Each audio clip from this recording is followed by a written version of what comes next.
I've been driving trucks over the road for 27 years now. Seen my share of weird stuff. Deer standing in the middle of the highway. Drunk folks wandering too close to a moving rig.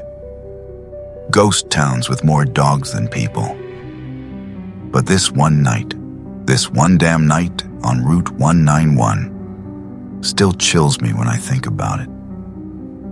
This was back in October of 2013. I was running a refrigerated load out of Flagstaff, Arizona, headed up north toward Moab, Utah. It was a clear night. Cold, but not freezing. I was maybe 60 miles south of Bluff, and not a soul in sight. That stretch of 191 is remote. You might not pass another vehicle for 30 to 40 minutes. No houses, no gas stations, just desert and blacktop. I remember it was just past 1 a.m. I was sipping coffee from a dented thermos, listening to classic rock on low volume, trying to stay alert. That's when I saw her. At first, I thought it was a deer or a coyote on the side of the road. But as I got closer, I saw it was a woman, standing knee-deep in a roadside ditch.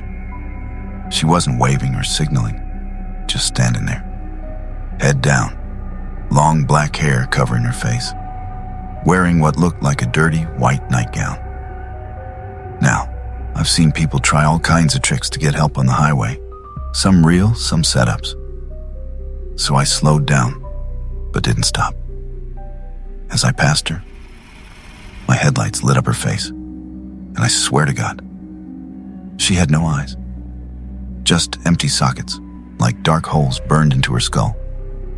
I floored it. Didn't even look in the mirror. Didn't want to. About 15 miles up, there's a rest pull-off with a single light pole. I pulled in, heart pounding, and parked the truck just to catch my breath. Didn't even turn the engine off. Just sat there, hands on the wheel, watching the mirrors. 5 minutes passed. 10. And then I heard it. Tap, tap, tap on my passenger side door. I looked over, and there she was, that same woman, standing just outside the door, her face still hidden behind all that hair. But her hand was dragging down the window slowly, leaving a trail like someone scratching a chalkboard. I didn't even think. Threw the rig into gear and peeled out of there. Didn't stop again till I hit Moab at sunrise. Now here's the part that really messed with my head. I told another trucker at the truck stop what happened. Expected him to laugh it off or call me tired. But he didn't. He got real quiet. Then asked me, "You said Route 191? I nodded. He said, "You ain't the first." Back in the 90s, a woman was killed on that stretch. Husband threw her out the car during an argument. She hit her head in the ditch, died before help came. Locals say she walks that road still, especially near Halloween. I've never taken that route again. Not once in over a decade. And now, anytime I see a figure on the shoulder late at night, I keep my eyes forward, and I never, ever stop. Because sometimes, you don't pick up a hitchhiker. She picks you.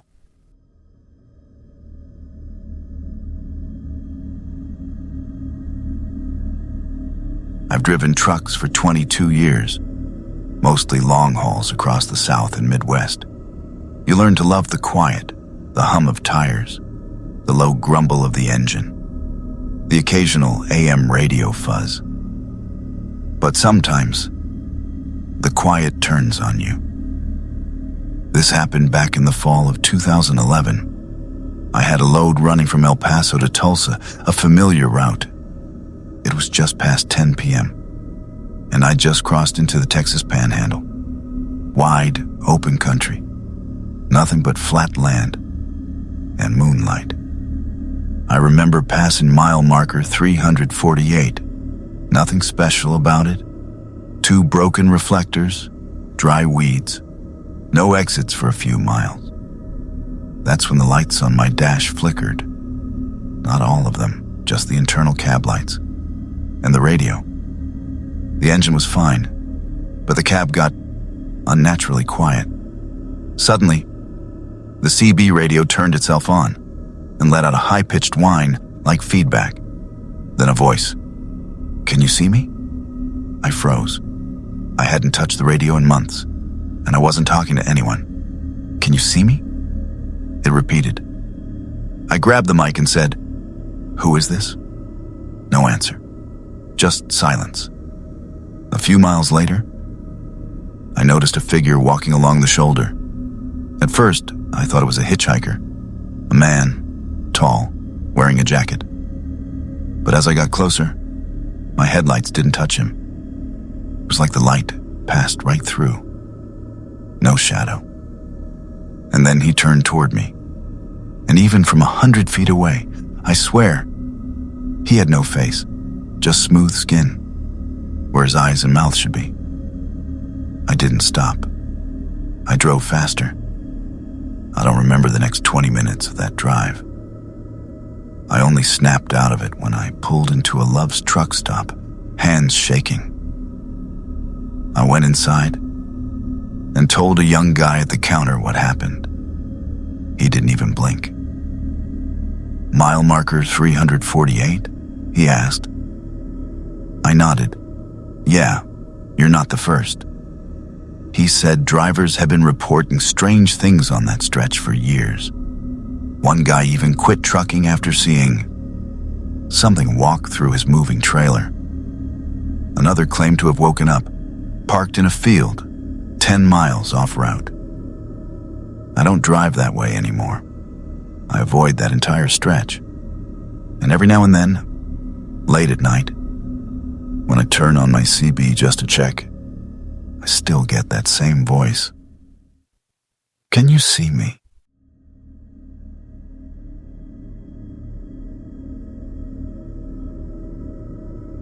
I was running a midnight load through Missouri on Interstate 44, headed east towards St. Louis. Louis. The weather was thick, cold drizzle, low fog. Visibility maybe 50 feet at best. Around 1:45 a.m., I decided to pull off at exit 158, near a little place called Oak Ridge, barely even a dot on the map.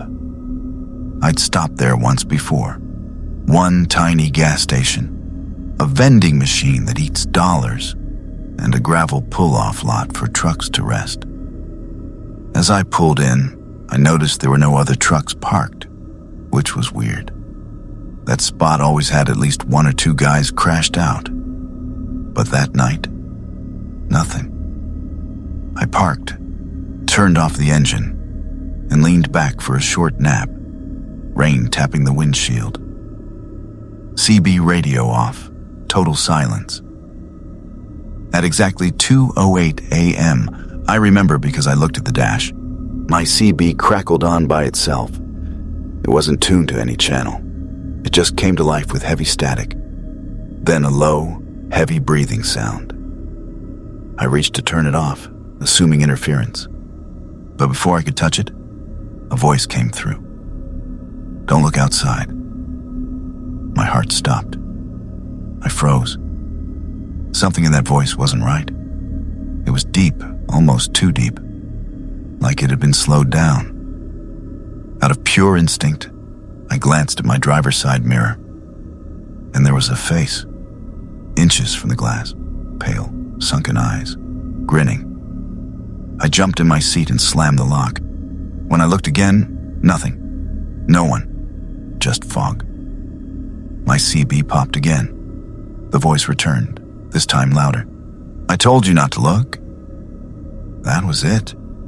I threw the truck in gear and peeled out of that lot so fast, I nearly fishtailed. About 10 miles up the road, I saw another truck parked on a shoulder. I pulled in behind and flagged the guy. He was older, maybe 60s. Looked like he'd seen his fair share of road weirdness. I told him what happened. He didn't laugh. He just said, "You stopped at 158? Yeah, that exit used to be the site of a rest station back in the 70s. Guy was found dead in his rig there. Windows smashed from the inside out. No signs of struggle, just blood. And fingernail marks on the ceiling." He paused. "Whatever you saw, don't go back. Even if it calls your name.